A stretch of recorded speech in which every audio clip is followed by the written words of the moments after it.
বন্ধুসকল দাস এগ্ৰ ফাৰ্মৰ পৰা মই নিত্যানন্দ দাস ছাগলী দিবৰ কাৰণে আহিল ইউটিউবাৰ ললিত নাথ মানে তেখেতে ছাগলী ৰাজস্থানৰ পৰা আনে আৰু ছাগলী দিয়ে আৰু লগতে তেখেতৰ ইউটিউব চেনেলো এটা আছে তো মোৰ ফাৰ্মৰ এটা ছাগলী দিব আহিলে মই একচুৱেলি মই আগতে ভিডিঅ'ত কৈছিলোঁ মোৰ ব্ৰিডাৰটো মানে ইনব্ৰিডিং নোহোৱাৰ কাৰণে এটা ব্ৰিডাৰ মোক আৱশ্যক মই অফাৰো দিছিলোঁ কি মোক কোনোবাই যদি মোৰ ব্ৰিডাৰটোৰ লগত এক্সচেঞ্জ কৰে তেতিয়াহ'লে মই মোৰ ব্ৰিডাৰটো দিব পাৰোঁ বাট মানে কোনো এনেকুৱা নোলাল গতিকে সেইবাবে মই বেলেগ এটা ব্ৰিডাৰ অৰ্ডাৰ কৰিলোঁ মানে ললিত নাথ আহি পেলাই মোক ছাগলীটো দি গ'ল আৰু মোৰ ফাৰ্মখনো চাই গ'ল এইটো গুজৰিৰ মানে পঠা চিৰৈ গুজৰিৰ মানে পঠা ব্ৰিডাৰ কৰাৰ কাৰণে আনিছোঁ ইয়াৰ বয়স এতিয়া 5 মাহৰ মানে হোৱা নাই কমপ্লিট তো ইয়াক কেইমাহমান আৰু 4-5 মাহমান ৰাখিলে ই ব্ৰিডিঙৰ কাৰণে পৰা হৈ যাব তেতিয়ালৈ মোৰ ব্লেক পাঠাটো মোৰ আছেই ব্লেক ব্ৰিডাৰটো তেতিয়ালৈ সেইটোৰে কাম চলিব আৰু এইটো মই নেক্সট মানে কামত আহিব মই যিহেতুকে মই মানে ব্ৰিডটো মানে পিয়'ৰ ব্ৰিডত আনিব বিচাৰিছোঁ মানে পিয়'ৰ মানে ভাল ব্ৰিডত যাতে মানে বেছি মিক্স নহয় তো সেইকাৰণে মই বিটেলৰ কাৰণে কেইজন মানে কৈছিলে মোক কি বিটেলৰ সিহঁতৰ ব্ৰিডাৰ আছে আৰু মোক বিটেলৰ ব্ৰিডাৰৰ সলনি মোৰ চিৰ ব্ৰিডাৰটো লৈ যাব মই কিন্তু মানে সেইটো নিবিচাৰিলেকে মই মানে এটা ব্ৰিডত কাম কৰাটো বেছি ভাল মানে আছাম হিলকট আছে মোৰ তাতে লগতে চিৰহিটো F1 বিলাক আছে তো সেইকাৰণে মই তাতে আৰু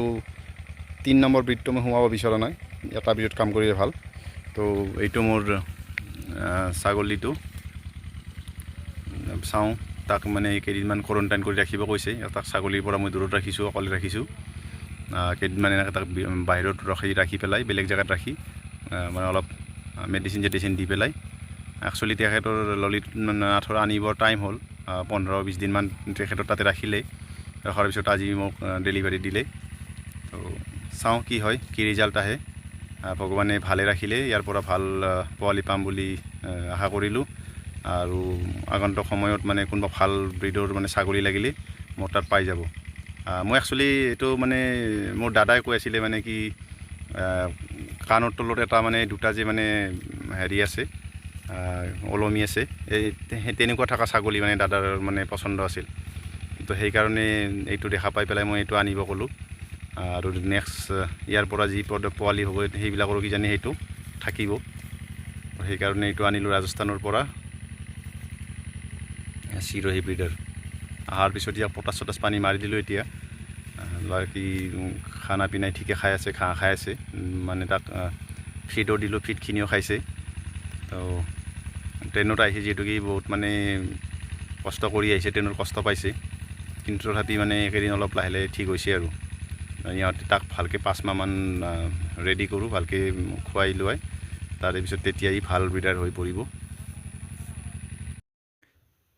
ললিত নাথে মোৰ ফাৰ্মখনৰ সৰুকৈ ভিডিঅ' এটা বনালে একচুৱেলি ফাৰ্মখন মোৰ আণ্ডাৰ কনষ্ট্ৰাকশ্যনহে ভিডিঅ' বনাব পৰা হোৱা নাই তথাপি মোৰ ছাগলীখিনি আৰু গৰুখিনি চালে আৰু সৰুকৈ এটা ভিডিঅ' বনালে তেখেতৰ ইণ্টাৰভিউটো মই অলপ শ্বৰ্টকাট কৰি দিছোঁ গৰুখিনিও দেখাই থাকে ছাগলীখিনিও দেখাই থাকে আৰু গৰুখিনিও দেখাই থাকে সেই চেনেলটো আপোনালোকে চবে ছাবস্ক্ৰাইব কৰি ল'ব দাদাক ছাপোৰ্ট কৰিব আৰু দাদা এজন চৰকাৰী কৰ্মচাৰী দাদা আপুনি কওক আপুনি কি হয় আৰু কেনেকৈ আপোনাৰ জাৰ্ণিটো হ'ল এইটো মোক এবাৰ কৈ দিয়ক মই একচুৱেলি BSFত এজ এ ইনস্পেক্টৰ চাকৰি কৰি আছোঁ হয় এতিয়া মই মাজতে এটা কথা কওঁ দাদা ইনস্পেক্টৰ বুলি কওঁতে এতিয়া আপোনালোকে কিছুমানে গম পাব কিছুমানে গম নাপায় যিজন মানুহৰ কান্ধত 3টা ফুলি থাকে মানে ষ্টাৰ 3টা থাকে সেইজনক ইনস্পেক্টৰ বুলি কয় 2012 SSC ষ্টাফ চিলেকশ্যন কমিশ্যনৰ CPO এক্সাম দি পেলাই as a sub inspector join কৰিছিলোঁ লাষ্ট 2019ত মোৰ as a inspector post promotion হৈছিলে 2019ৰ পৰা এতিয়া মানে টিল ডেট ইনস্পেক্টৰ ৰেংকত চাকৰি কৰি আছোঁ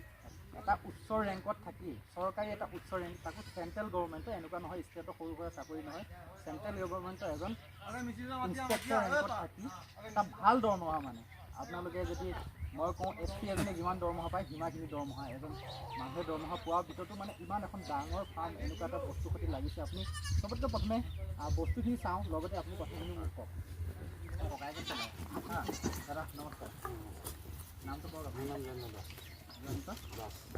কি কয় আপুনি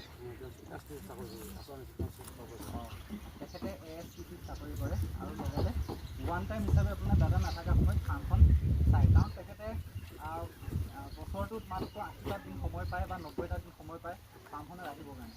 কিন্তু নাথাকা দিনকেইটা ফাৰ্মখন মানে পৰিচালনা দাদাই কৰে আৰু গোটেইখিনি মেনেজমেণ্ট তেখেতে বৰ ধুনীয়াকৈ চলাই থাকে। তো গৰুকেইটাৰ বিষয়ে কওকচোন দাদা, কোনজনী কিমান লিটাৰ গাখীৰ দিয়ে? গৰু ৰাখিছে কিন্তু বহুত ধুনীয়াকৈ ৰাখিছে। এইকেইটা পিয়'ৰ জাৰ্চি, কিন্তু এজনী আমাৰ মৰমী, তাৰ জীয়েক এজনী মইনী, দুইজনী গাখীৰ, এজনী গাভিনী, গাভিনী আছে। ফাৰ্ষ্ট টাইম এজনী ফাৰ্ষ্ট টাইম। হয় হয়। গাখীৰ কিমান পায়? এই গাখীৰ ভাল, এই 12ৰ পৰা 15 ভিতৰত এই দুটা গাখীৰ আছে। আৰু তেনেকুৱা তাইৰো গাখীৰ হ'ব, তাইৰো হ'লে সিহঁতৰ হেল্থটো যিহেতুকে ভাল গতিকে সিহঁতৰ হ'ব তাইৰ পৰা। বাকী ডেইৰী ফাৰ্মত মই কাম কৰি আছোঁ এতিয়া, মানে গৰু বহাই আছোঁ লাহে লাহে। কেইঘণ্টামান মোৰ ফাৰ্মত ৰখাৰ পিছত আৰু চেনিটাইজ কৰাৰ পিছত তেখেতক মই গাহৰি ফাৰ্মখন দেখুৱালোঁ। তেখেতে গাহৰি ফাৰ্মখন চালে আৰু গাহৰিৰ বিষয়ে কিছু প্ৰশ্ন সুধিলে আৰু নলেজ ল'লে। ৱেইট কিমান আছে ইয়াৰ?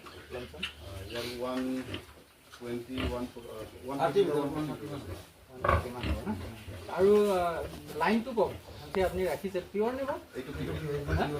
এইটো পিয়ৰ নে গোটেইবিলাকে পিয়ৰ? গোটেইবিলাকে পিয়ৰ। মই একচুৱেলি হেনচিয়াৰখিনি পিয়ৰ, তাৰপিছত ইয়কচাইখিনি বেলেগ বেলেগ ফাৰ্মৰ পৰা আনিছোঁ।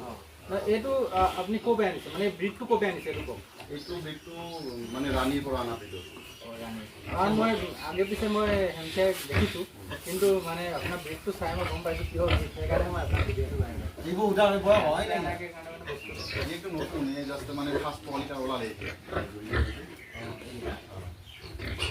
ছয়টা আছে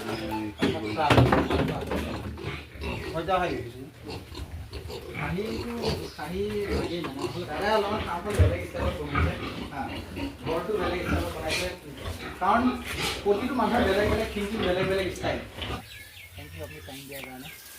আৰু আপুনি এবাৰ লাষ্ট টাইম আকৌ কৈ দিছোঁ আপোনাৰ চেনেলটো, এবাৰ মোৰ চেনেলটোৰ যোগেদি অলপমান দাদাক প্ৰমোট কৰি দিছোঁ। আপোনালোকে চবেই জানো ছাপোৰ্ট কৰে, কাৰণ এজন ফৌজি মানুহ হয় আৰু তেখেতে খুবেই ধুনীয়া এটা কাম কৰি আছে। তেওঁক চাই পেলাই আপোনালোকে কাম শিকক, কাম কৰক। এনেকৈহে আমাৰ অসমখন মানে আগবাঢ়িব। এনেকৈ মানে খালি সংগঠন কৰি থাকিলে বা কাৰোবাৰ সমালোচনা কৰি পেলাই কাৰোবাৰ বিহাৰী ভাগাও, কেতিয়াবা বিহাৰী ভাগাও, কেতিয়াবা আকৌ বেংগলী ভাগাও, সেইবিলাকক বাদ দি পেলাই যদি এনেকৈ কাম কৰে তেতিয়া আগবাঢ়িব। তো দাদা চেনেলটোৰ নাম কি আছিলে দাদা আকৌ? Das agro farm and new ideas. Das agro farm and new ideas. দাদা চেনেলটো ছাবস্ক্ৰাইব কৰিব, তেখেতক চাব। আৰু গাহৰি পোৱালি লাগিলে দাদা নম্বৰটো দি দিম, দাদা নম্বৰটো এবাৰ কৈ দিম। 7889018992 7889018992। দাদাক নম্বৰটো ডিছক্ৰিপশ্যনতো দি দিম, আপোনালোকে দাদাৰ নম্বৰটো ফোন কৰিব পাৰে গাহৰি পোৱালি লাগিলে। ছাগলী বেচিবলৈতো নাই চাগে? ছাগলী দুই এটা আছিলে, এইকেইটা বিক্ৰী দিলে, এতিয়া বৰ্তমান বেচিবলৈ নাই। ঠিক আছে, আপোনালোকে বৰ বেছি ছাগলীৰ কাৰণে হেৰি নকৰিব, গাহৰি পোৱালি লাগিলে তেখেতক ফোন কৰিব। ঠিক আছে, থেংক ইউ, জয় হিন্দ।